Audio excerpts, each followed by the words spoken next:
it's like 5 a.m. It's a very important thing. And welcome. Let's see. We're live on Instagram, Facebook, YouTube, and Mighty Tribe. Good morning, everyone. We have the amazing Benjamin Smith here with Kiltsy today. And I'm not sure where Ali is today, but she's not here right now. But I'm sure she's listening to us live somewhere in this world. Ben, 2 a.m. for you. You are a rock star, man. Thank you. You're one of the only people I get up this early for. Most people I say, nah, sorry, too early, but not you. Well, what is the thing that you and I find so fascinating that really kind of connects us in so many ways? I would call it like the glue. The glue. Is that the one with the lipoprotein and the receptors on it? Yeah, well, this is the glycocalyx one. I didn't know. I was searching on my computer this morning, having some troubles getting it to work, and I have it. Let me see. It's this one here. It's what is it? It's I've never seen anything like it. You're the only one who had it. Let me see. It's the I'm gonna search for it here too. Hold on. I'll find it. It is here. Here it is. Okay. So it's where is it here? You send me the pictures and it's where is it here? I sent you my book. Let's see. So it is the endothelial glycocalyx composition, functions, and visualization. And then you sent me, and it said glycosylation of HDL-associated proteins and its implications in cardiovascular disease diagnosis, metabolism, and function. And then the last picture was a picture of an LDL particle with a glycocalyx on it, like membrane receptors, just like the glycocalyx on every cell, which I don't think most people, even doctors, don't even know about. HDL structure. Remember this picture you sent me? Right. So it's got all this sugars. Sugar is like the infinite reason for all of the evolutionary changes. Can they see that? There, yeah. There you go. Yeah. There you go. You got to send that back to me. That's the HDL. You don't have this? You don't know what it is? I do. But okay. It's just always good to send it back. So wait, listen. We got so many people on today. It's another beautiful, blessed day at crazy 5 a.m. on the East Coast, but 2 a.m. on the West Coast. Yeah, and we're connected by sugars. Here's the thing that's hilarious. That's great about this picture for all the people listening. So when your doctor is saying, about the HDL, the LDL, blah blah blah, how it's oxidized or damaged, where's that picture? What's happening? What the hell? It goes in and out because there it is. It's what's happening is those receptors are getting damaged and glycated and damaged, and that's how the LDLs and the HDLs communicate with the other cells, right, Dr. Fields? 100%. Yeah, and no one talks about this. And without the endothelial glycocalyx, we'd be dead. Yes. We wouldn't be able to communicate. We wouldn't be able to move. And ultimately, the glycocalyx is the reason for all gene expression. And all proteins are post-translationally modified by a sugar, a methyl group, a hydroxyl group. I mean, there's so many changes that without it, we wouldn't exist. Well, and like I write in my book, for the people listening, wait, Ben. Let's see. Ben Smith, would you introduce yourself for those listening this morning, this afternoon, this evening, around the globe, and potentially 10,000 years from now? Yeah, sure. So my name is Benjamin Smith, and it's a pleasure to be on with you. And so I am basically a writer. I wrote a book on health called Why Are You Sick? And How to Reclaim Your Health with the Ultimate Health Model. And what I did was 10 years of research and experience. And from from suffering myself and from having family members pass away from chronic disease. I thought, why is this going on? There's got to be a reason.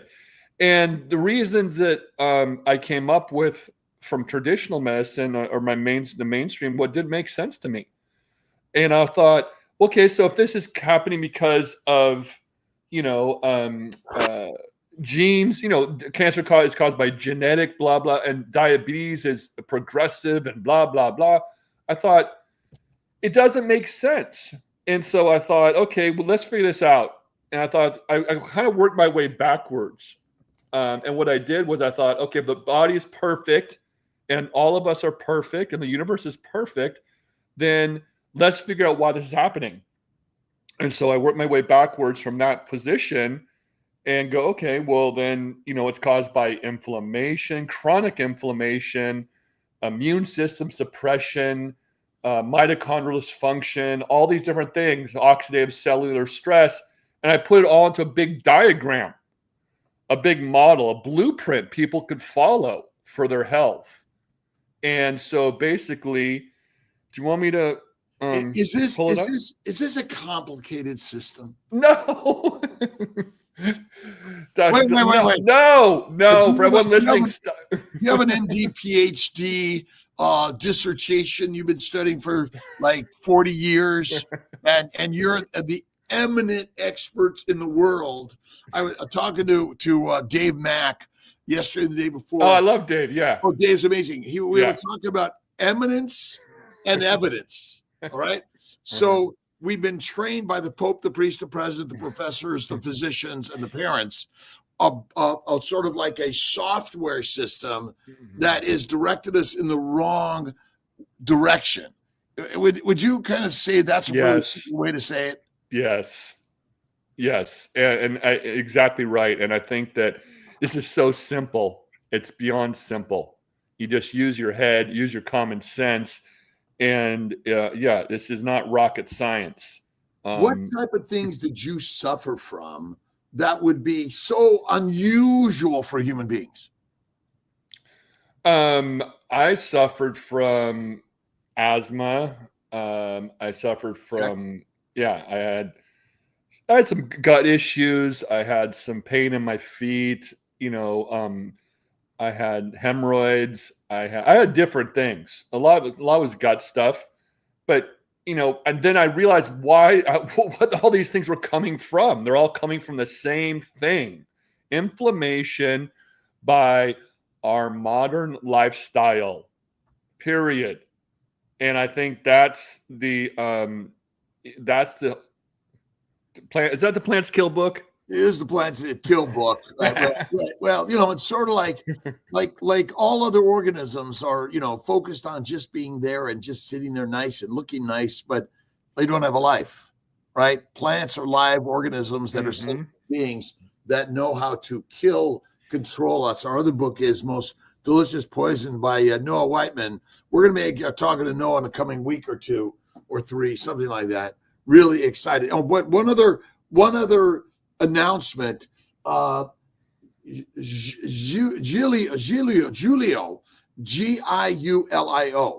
that is baby Kiltz's grandbaby's boy's name. Giulio. So we have a name. I just want to announcement. I'm a GPK, Grandpa Kiltz. That's you're too young to be a grandpa. Yeah, I know. So tell us how you healed your acute and chronic diseases that were just sort of like everyone's got. I used the model I created. So what I did was I thought, okay, so if all these things are causing my issues, then all the things on the green side can fix them. So do you want to bring that up for people to see it, Dr. Kiltz? Bring what up? You want to bring up the website, Ultimate Health Model, so people can see it? Sure, Ultimate healthmodel.com.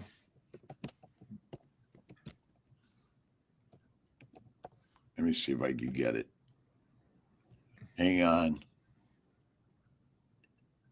we got here for our brothers and sisters? Why we're sick? Oh my God! Hold on. Let's know how I can do this stuff. You love, you know it because you wrote a review about my book. How great it was! I got it. Hold on, my brothers, my brothers and sisters. Let's see if I can do this. Oh, I think I got it. There you go. Do I do it right? Yes. Okay, so wait a minute. Simplicity. Yeah. Occam's razor, simplicity. That's what we're talking about, right? That's it. Yes. It's super simple. So scroll down. Wait. Let's see here. Hold on. Now I got to go over here. Let's see if I could do that. Go to the model. Yeah. There you go. Scroll down and see the model. So there's the green side and the red side. So if you can blow those there, right? Yeah. So simple model, right? Yeah. So basically on the red side there, the factors, I don't know if you can blow that up or not in large image or just throw it up. You'll see you do a little much. I usually So anyway, I realize all these factors, and so they can go to their computer right now and look at this, or when the show's over, they'll see the factors. These are the negative lifestyle factors that cause, or I wouldn't say cause, they contribute to all chronic diseases, period. What do we got there? So we have mineral deficiencies. We have, let me go to mine too. We have mineral deficiencies. We have stress. We have lack of sleep, lack of quality sleep, processed food, phones, all the technology we're using. We have improper breathing techniques. Mouth breathing causes stress and inflammation. Not drinking the right kind of water, which is mineralized, structured water.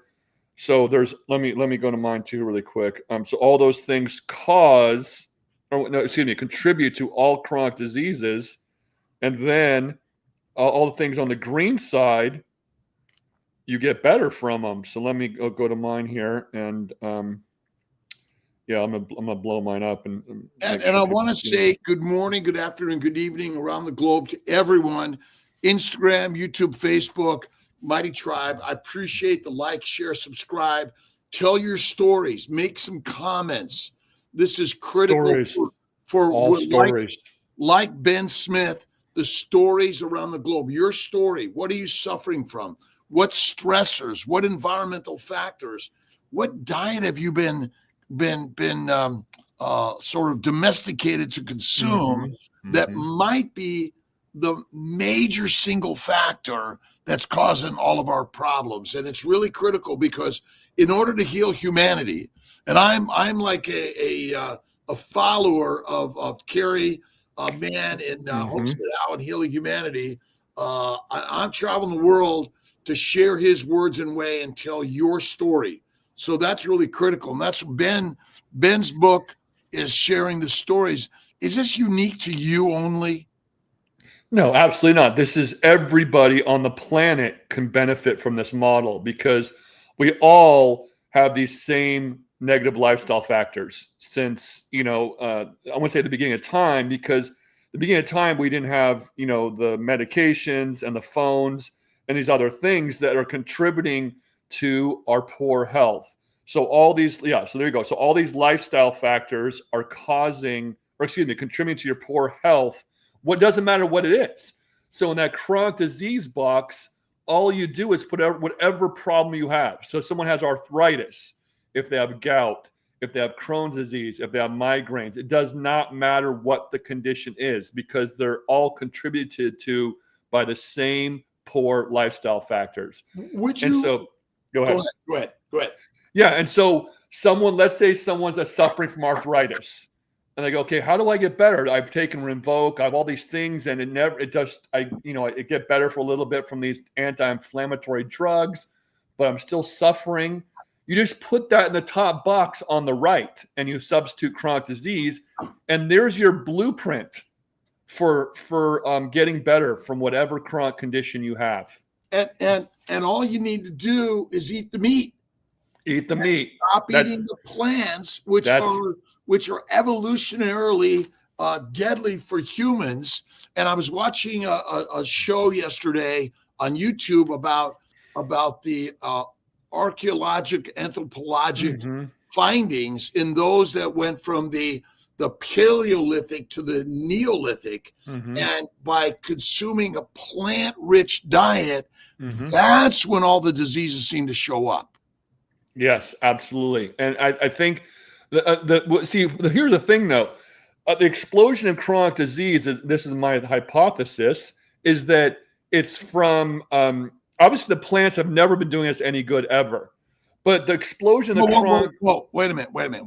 The plants are doing us amazing good because they feed our food. No, Leah, let me rephrase that. Yeah, you're right. You're right. I'm jabbing you a little bit. Yeah, you're right. No, I mean that they're not our friend. You know, they plants feed the food that we eat as a carnivore. The meat and all that. You know, all the cows and all the things I eat. But my point is, the plants are, 60 years ago that we didn't have this explosion of chronic disease. 80, 100 years ago, all these things started 100 years ago, approximately. And what the reasons are, the explosions from the mineral deficiencies. So since the soil's been depleted, that is kind of tipping things over the edge. With no minerals, you're not going to be healthy. Because if there's no minerals in the soil, there's no minerals in you. What about the poisons in plants? What's their contribution? It's not good. I would say that, is alcohol good for us? No. Is marijuana good for us? No. Is nicotine and caffeine good for us? No. So ultimately, I'd say it's a combination. The actual plants cause the demineralization. It causes the poisoning. Yes. Ricin and cyanide are deadly components for all of our health and wellness.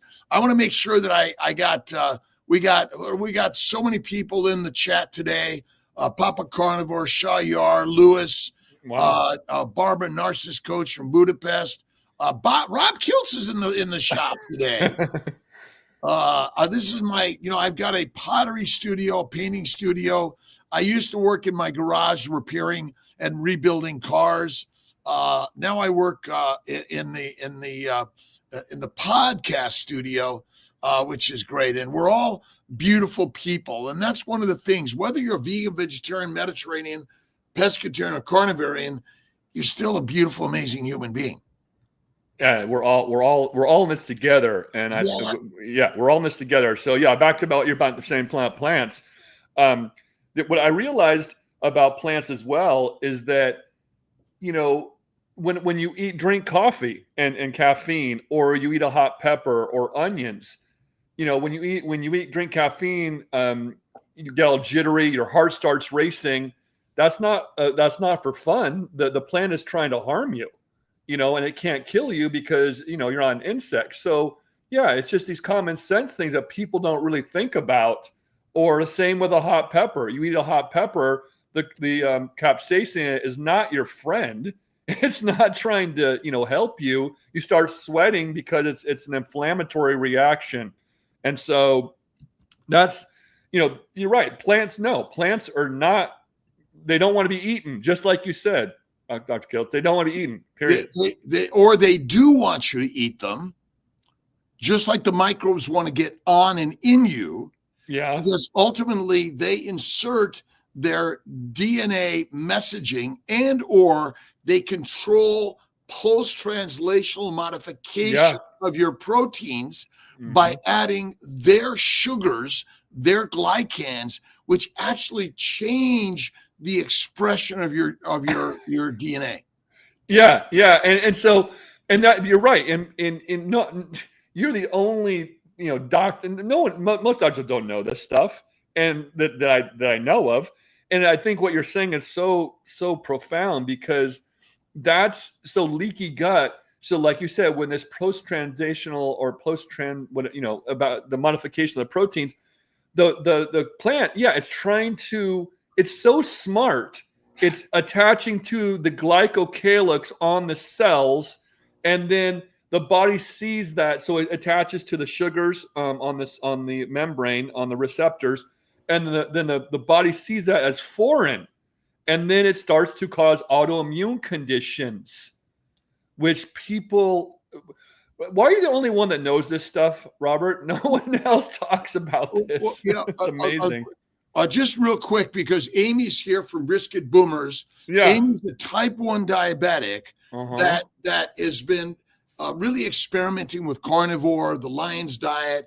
And really, she says, well, I was doing Lion diet with beef only since January, added bacon, butter, and eggs, and blood sugars have been much higher.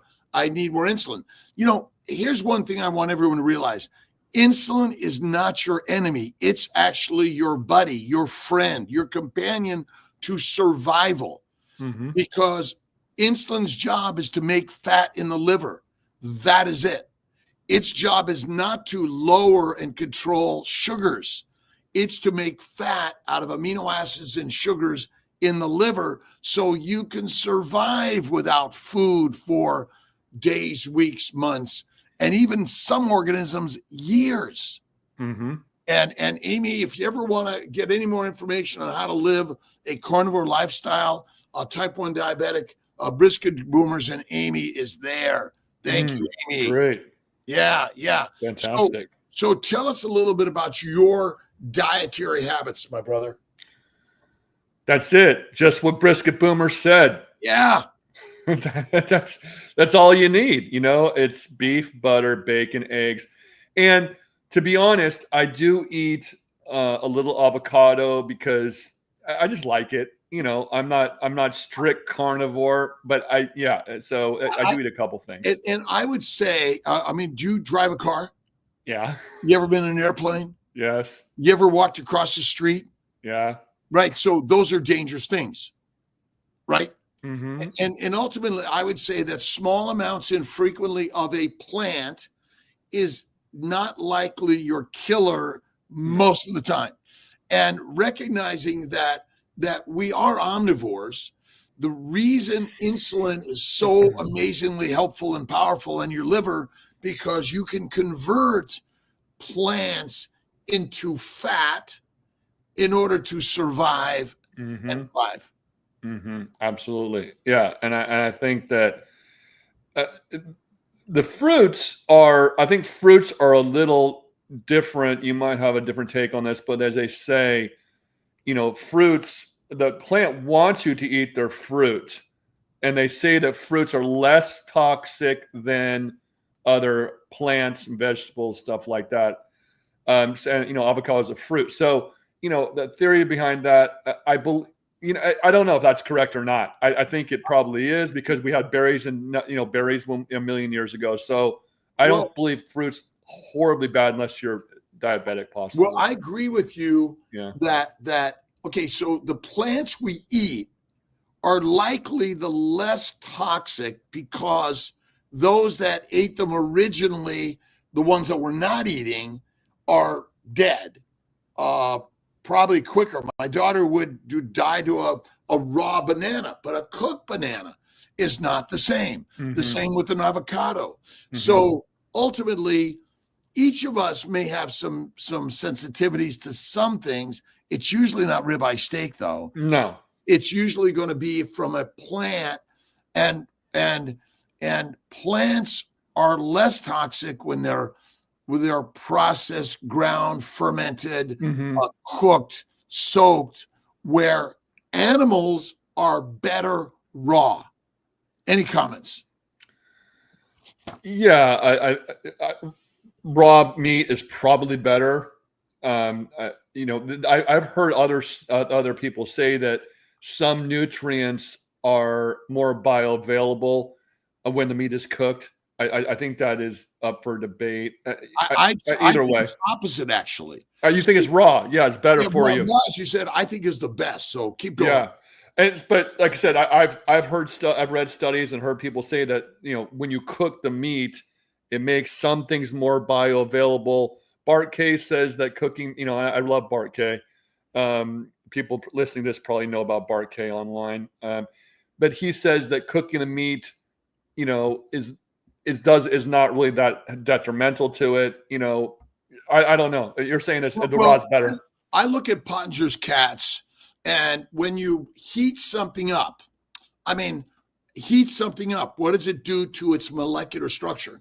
Changes it, yeah. It changes it. It damages it. It glycates it. So it is likely that your cooking of your food, meat, may make it less valuable. Yeah, but it's still valuable. But Cooking still, of the plants does make the fiber breakdown and makes it more valuable. Yeah, this is just the opposite. Yeah, it's opposite. And if you read Pottinger's Cats, Andy C77, what about histamines? Commenting with somebody that has histamine issues, even from fresher meat, I guess she must be ultra sensitive. Well, it depends what meat you're eating, because the glycocalyx of everything you eat is different than yours. And so it's the sugars of whatever you're eating that create inflammation and call in the mast cells, which release the histamines and change the permeability and vascularity in all of this. So yeah, absolutely. Histamine is not a problem. No, it's a reaction. So here's the thing with that. Yeah, for gentlemen, Andy, see, so just exactly what Robert's saying. But what needs to be added in there is that on my model, all the things that are causing inflammation, the way you're breathing, all these things, that can be raising your histamine.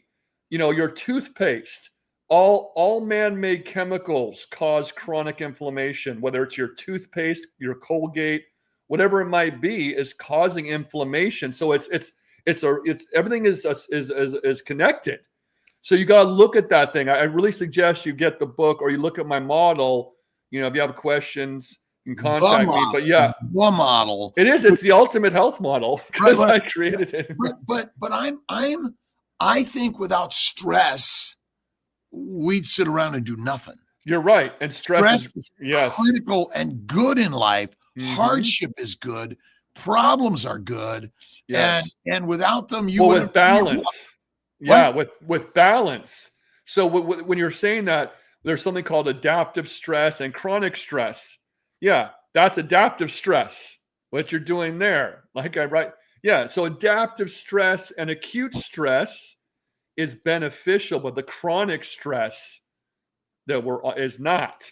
So that's the difference. But when the definition of stress, without it, the heart couldn't move your blood around, because it's pushing against this blood and says, okay, I'm going to push these forces around.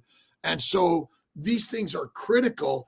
I would say still our biggest problem is the propaganda of the message we've been taught. Yep, absolutely. Yeah. And that we grade people and there's a hierarchy of knowledge and capabilities, which is all BS. We're capable of everything and anything. And I don't care, your whatever disabilities you have, you are more capable, but basically as you think, so shall it be. The more we think in the positive, the loving, the kind, the generous of ourselves and of everything out there, the better we live in our lives. Yeah, and that's a great point. People need to understand that it's about balance. Now, let me rephrase that, because you don't want to eat a balanced diet.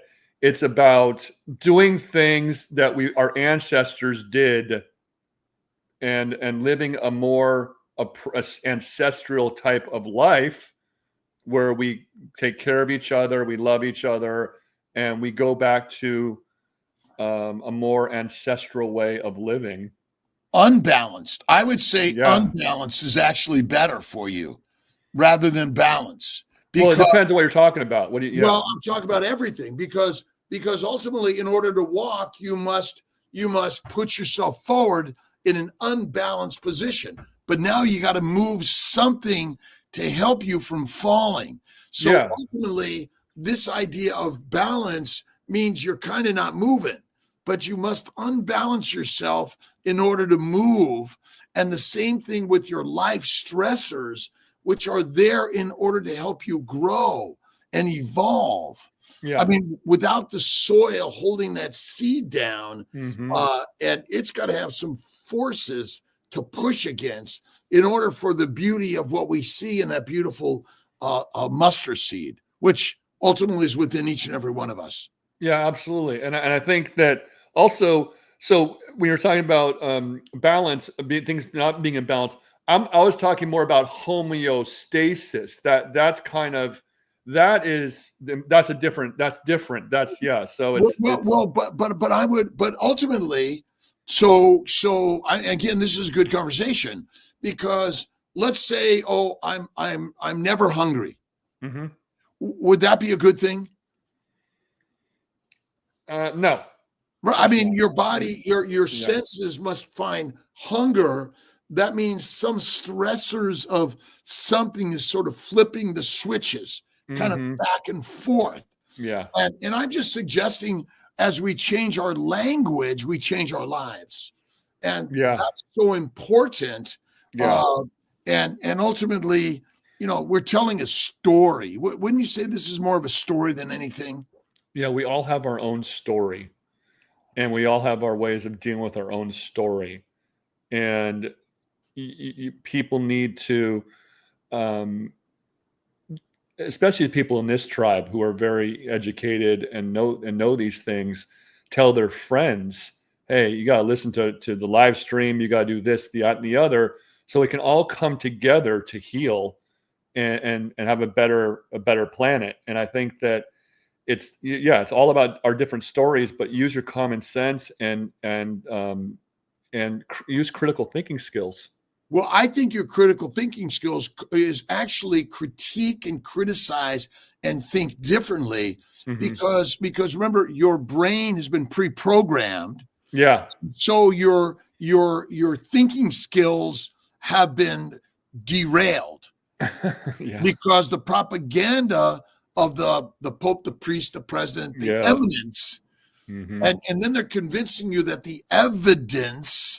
Oh, you want to go? We can go there too if you want. Yeah. Well, ultimately, most of the science is propaganda.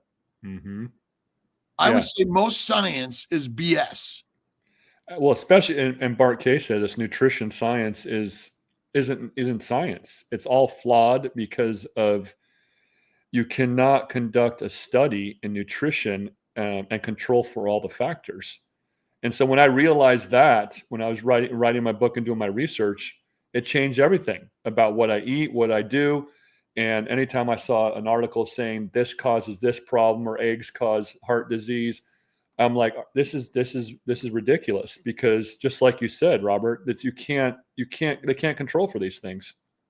Question from Luke Gellis on Instagram, Dr. Kiltz's Instagram. What temp do you cook your ribeyes?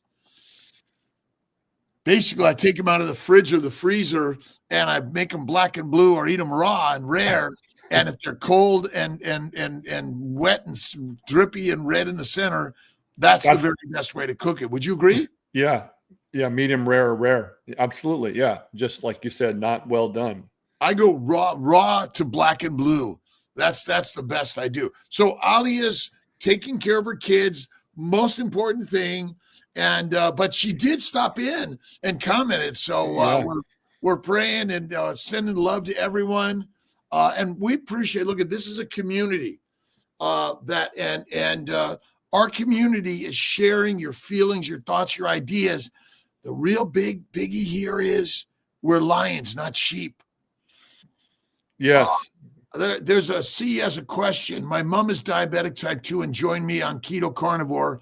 Also has been loving fasting 16/8. What can she eat when sugar drops in the 60s and she feels dizzy, shaky, but not break her fast? So she's diabetic, and so what can she eat when her sugar? I don't know. You can answer that, Robert. We don't have enough information, really. Well, here's my I don't measure, but if you're feeling jittery, you're withdrawing, and keto is not where you want to be. You want to be carnivore, fatty meat, salt water, one meal a day. I do 23 in 1. I'm on day 2 of a 3-day fast right now, and you got to. I say, take a rest, take a nap, lay down, regenerate the neurons the synapses need to rebuild their glycocalyx. Mm-hmm. They need to put the fortress back up. Yeah. But ultimately, we're withdrawing to plant sugars, protein sugars, and a low-fat diet. Yeah, that's not good. Not good at all. is 50 on a 2 to 3 day fast. Easy. My insulin is under 2. Easy. Yeah, well, and with this question here, we don't know how long she's been on the keto carnivore diet, so it just depends. But yeah, it depends on a lot of other factors besides that as well. Her diet and all the other things that cause inflammation. So it's not just one thing. But the best thing I say is, you see, we have to resist the power of the plants. Yes. Right? Because they want you to eat them in order to insert their DNA and their glyco directives in order to make you fertilizer. Yeah, and that's important. So it's when you are on the carnivore diet, you don't need you can resist the plants, just like you're saying. You can resist the plants because you're not slave to them, to the sugars, just like you're saying, Robert. Yeah, that's perfect. To the sugars and the chemicals and the antigens and the microbes they feed, which temporarily that changes your gut. Calm the microbes down and make you think, oh, I'm better now. I'm feeding my microbes. Microbes in your gut are not your friend. They want to kill you and make you fertilizer. Yeah, absolutely. We had, let's see, where was this? Let's see. The people I know think I will die from eating the meat diet, because that is the message we've been taught, that meat. And remember, why is it the kings and the queens control the hunting grounds and they tell us not to eat the meat? Yeah, it's propaganda. Yeah. And Andy C, satiating, raw meat, the best to eat. Well, and here's the thing too about the meat.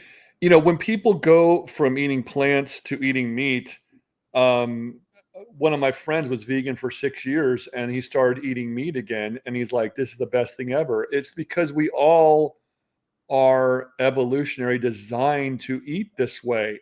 And so most of your problems and issues go away when you start doing this. And people, and that's why people feel so good, right, Robert? They're just like, that's what we're supposed to do. It's just what we're supposed to do. I can tell you, my fasting for 3 to 5 or 7 days is so easy on carnivore. Fatty meat, salt water, typically 1 meal a day, because I eat to live, don't live to eat. And that's the problem with the society. People are living to eat. While you have chefs, you have cooks, you have people making all these wonderful dishes, but we didn't have all these different things a million years ago. We had meat, berries, nuts, and seeds, and a couple leaves. Yeah, no such thing as bad weather from blunt tubes. I tell you, remember, everything is a mind game, and the more you realize your stories you're telling yourself, that you can create everything in your life to heal every disease, because never label yourself as diseased. Never. I am healthy and well. I am feeling amazing today. I read. And the more we read books that are positive, loving, kind, and generous. Do you have a favorite book, Ben? Yeah. Think and Grow Rich by Napoleon Hill, the book from the 20s, most important book of all time. One of the most important books of all time. Does the body burn sugar for energy? We're going here. Yeah. I hear you talk about this all the time. The answer is no. NFW. It's impossible. Why would the body, if it's got a bunch of lipids and triglycerides and ketones and fatty acids circulating in your bloodstream and in the cell cytoplasm, why would it say, oh, sugar's here, let's burn it? Why? Well, and like you said, that the body's converting all that sugar into fat in the liver and then sending that out and using that as an energy source. Right. And that's why we're so hooked on VLDL, LDL, HDL, and measuring all these things, and we're complaining about high triglycerides, and because we basically have the science all wrong. Glucose is a glycosylating agent, and basically insulin is a digestive enzyme. Because if you don't eat for 3 months, what's your insulin level? It's very low. Flat. It's very low. What's low? Yeah. Very low. And if you eat food, if you eat a plant, what do you want your insulin to do? No, it's going to go like this. It's going to go up. Because if it doesn't go up, you're a type 1 diabetic, you're screwed. Mm-hmm. Right? Yep. And so ultimately, you're rewriting the science. Isn't that what you're doing, Ben? Yeah, I'm rewriting. Yeah, kind of like what you're doing, rewriting science and making it simple. And it's a whole different paradigm shift into what's really going on. And I think that picture I showed at the very beginning of the live stream, that's just really, that's cutting edge. People need to understand about that glycocalyx on the LDL or on the lipoproteins. That answers a lot of questions that people have. Bacon is a superfood. Bacon and eggs. I mean, That's it's not the American, proper human diet, whether it's morning, afternoon, or night. It's always eggs and bacon. And bacon for most of our evolution was just beef and pork belly and the belly of the beast, lamb. And cured in salt. And it's about eggs and bacon. Yeah, I eat that every morning. And eggs have the zeaxanthin, what is it called, for your eyes. And I eat so many eggs that I actually went to my eye doctor a couple months ago, and I looked at the eye chart, and I'm 55, and I thought, okay, because my vision is 20/30, or with my glasses on, and these are prescription red light glasses for all the the EMFs and stuff.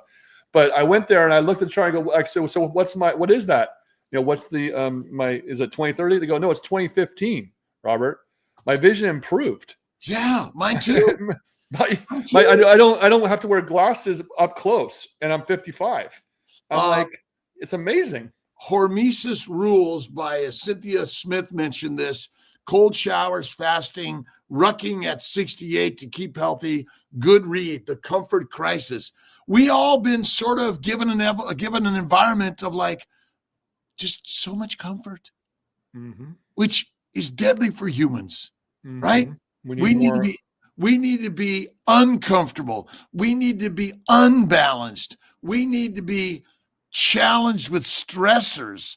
So maybe we should embrace the stresses, the challenges, the hardship, and ultimately, eat the proper human diet, as our good friend Ken Berry likes to say, in the triple BE and Kiltz's The Baby's Way, is eat the meat, be the master.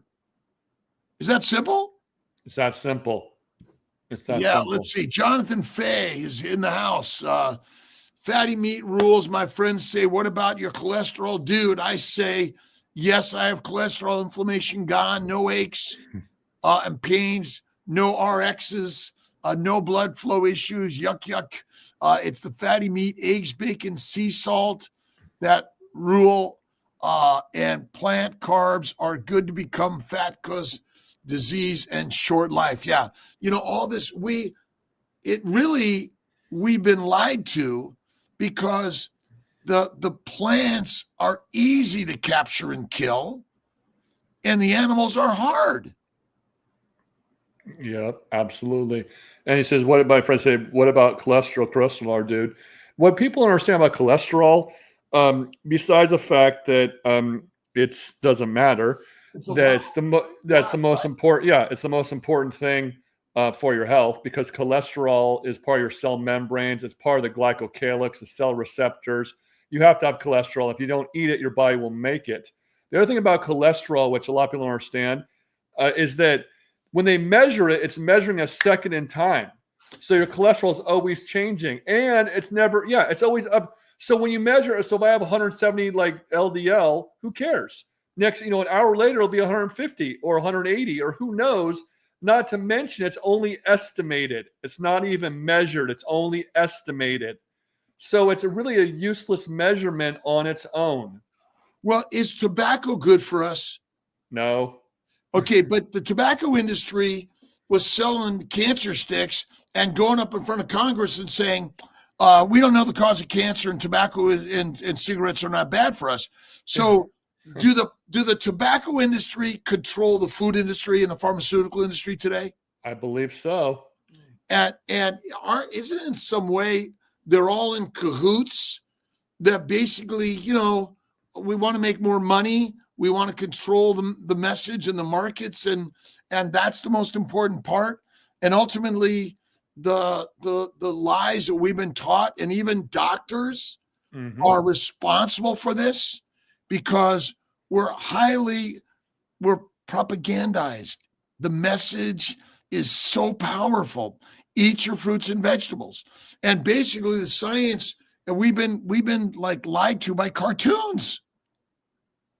Yeah. And the good thing is with your live stream and Ken Berry, all these people are waking up because like they don't want to be sick anymore or have, issues. They start eating meat. They start getting healthy. They start doing all these things like, hey, I'm going to keep doing this because I feel better. So there's every day, many people turn to this type of diet, which is great because they're getting better.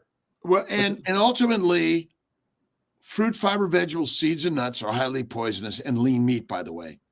You want to do you want fat. Yeah, absolutely. And a high protein diet is not good for us. You should be eating a high fat diet. We must focus on fat. The fat contains every mineral, vitamin, building block of your body, repair center. It kills the microbes when you eat the raw fat. It is a game changer. Lean meat is deadly for humans. Eggs are the best. Go ahead. You read that? Yeah, your eggs are the best. Yes, eggs are the best. I was given Lipitor and forbidden eggs at the age of 21 by an endocrinologist. That blows my mind. I wasn't even overweight, and then gained 30 pounds on a vegetarian, 30 kilos on a vegetarian diet. So dumb. Yeah, because you're eating the plants, just like Robert said. Yeah, it's you're gaining the weight because you're eating sugars, which are turning into fats, and that's what that's the answer. So insulin sensitivity and insulin resistance. There's two different things. Absolutely. Yeah. Okay, but the liver, when the liver is healthy and well, you're able to rapidly convert amino acids and sugars to fat. When your liver is damaged, the insulin cannot rapidly convert amino acids and sugars to fat. So your amino acids and sugar levels rise. Yes. They cause more liver damage, more inflammation, more glycation. And so ultimately, insulin resistance, insulin sensitivity is a liver issue, not a insulin nor a peripheral cellular issue. It's a liver issue. And the thing about that is that, so the reason the fruits and vegetables are, better than eating processed food is because of the fiber. And then we can talk, fiber slows down the absorption of the sugar a little bit. Now, we can discuss that. Well, no, this is good. This is good. But that's what we all have been taught. Yeah. But what if fiber is poison? Yeah, it is. Yeah. And this idea slows down the sugar. Okay, I'm gonna slow down the sugar absorption, and I'm gonna secrete sugar into your bloodstream all the time. That's worse. That's worse. Yeah. You want rapid sugar ingestion, into the bloodstream. You want rapid insulin conversion to fat in the liver. That's a healthy, but ultimately we're like, oh my God, my insulin spiked. Well, of course it did. It did in order to do its work.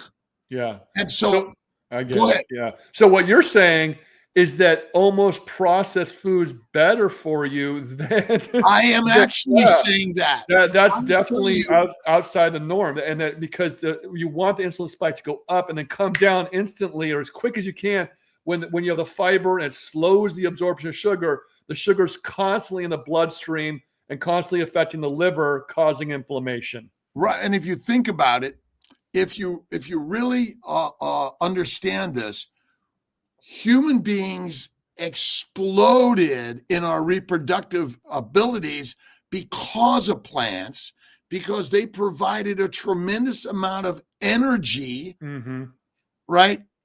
Because they allowed us to proliferate and have more reliable food sources. Okay?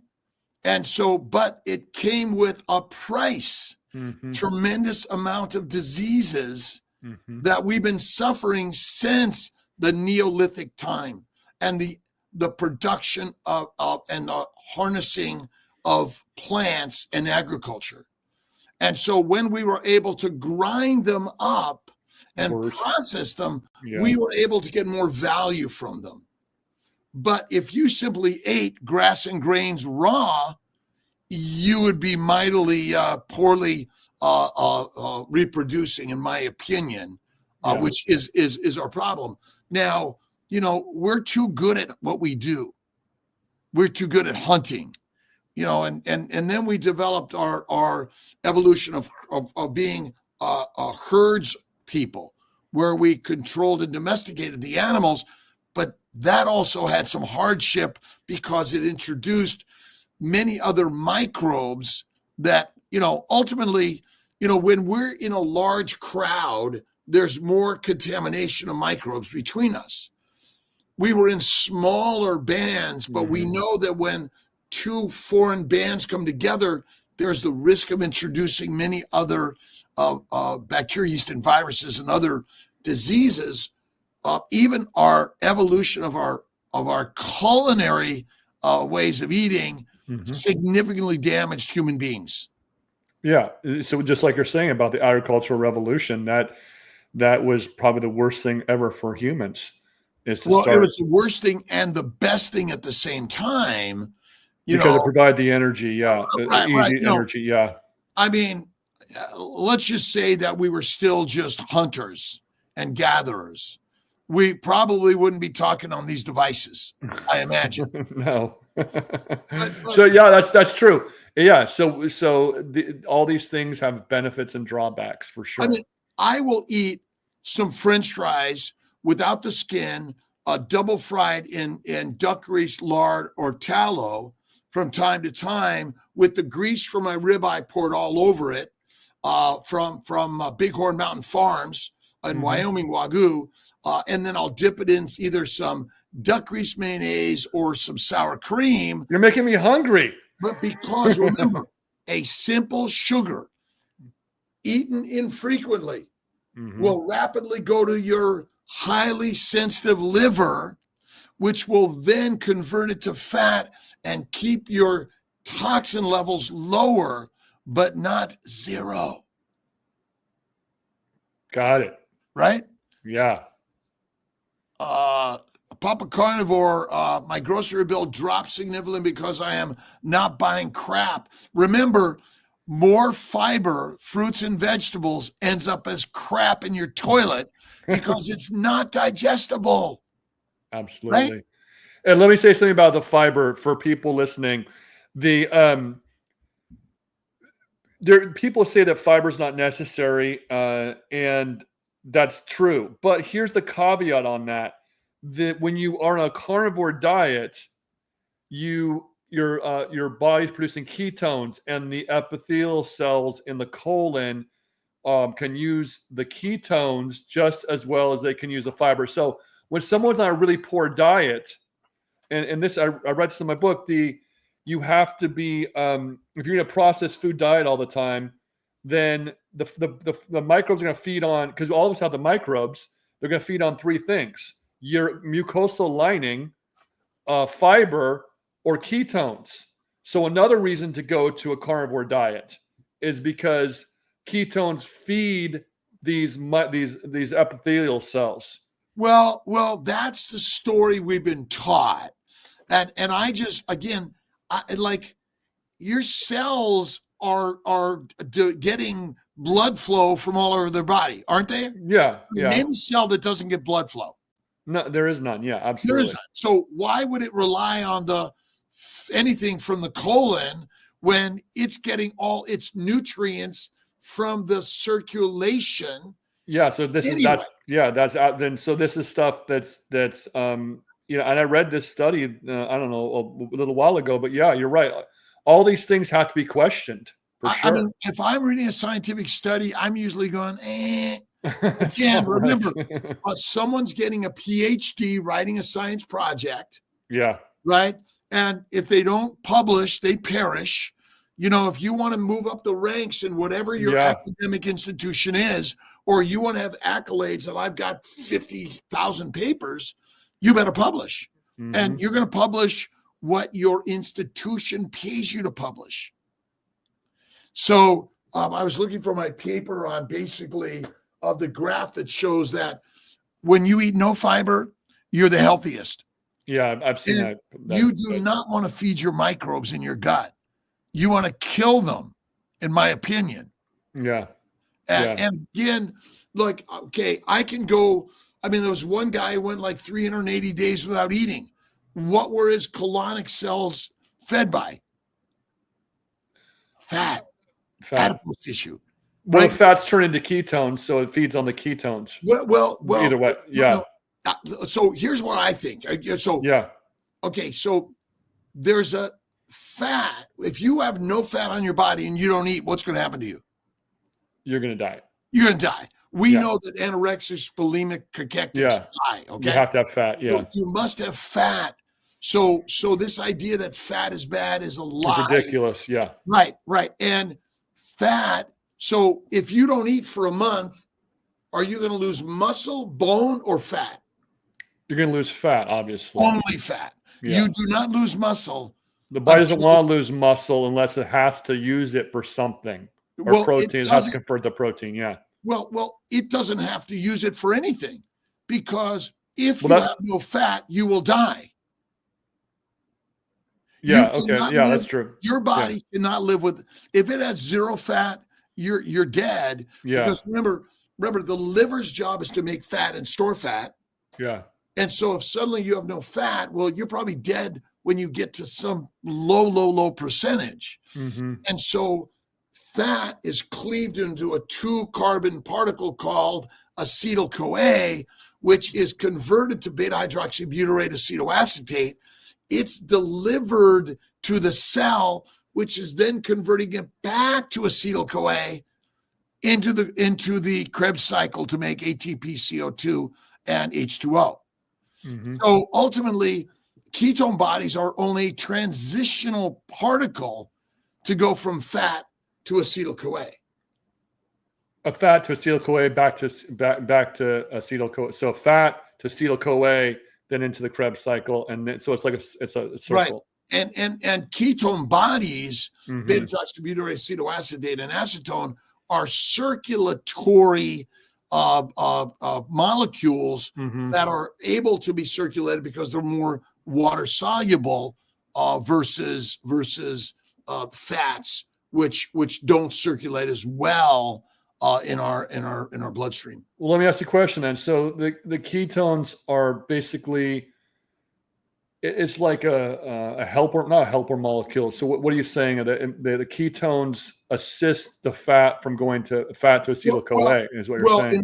In order to shift, to send my liver fat as energy besides LDL, VLDL, or VLDL, the chylomicron type particles, Mm-hmm. It's gonna make beta-hydroxybutyrate and acetoacetate and send it through the circulation directly.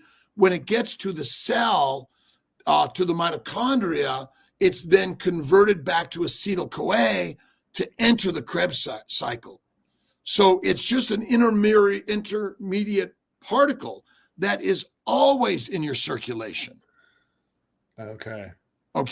Yeah. And that's the kind of the craziness with all of this. So, but Papa Carnivore, everyone here. By the way, I'm sorry I didn't have the giveaway code today. Alia knows how to do that one, but it's crazy. So, how do people find you, my good friend Ben Smith? So if they can find me at Ultimate Health Model on Instagram, they can find me on ultimatehealthmodel.com. Check out my my model I created. My book is there as well. We're working on an audio book as well, and that should be ready in about 3 or 4 months. And and if they have any questions, they want to work with me, whatever, on this model, they have some conditions they want to work on, just don't hesitate to reach out to me. I'm more than happy to help you. We need coaches and cheerleaders in this world to help us all, and that's what we're all doing together. Absolutely. Yeah. Awesome. Well, let's see. We've got our Kilt's Mighty Tribe, YouTube, Facebook, and Instagram. I just want to say thank you to everyone for being here.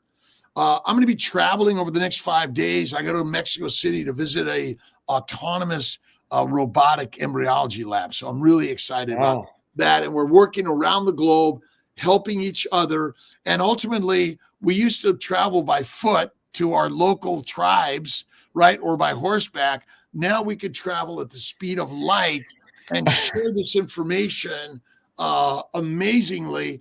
And if you're afraid of carnivore, that means you got to do it.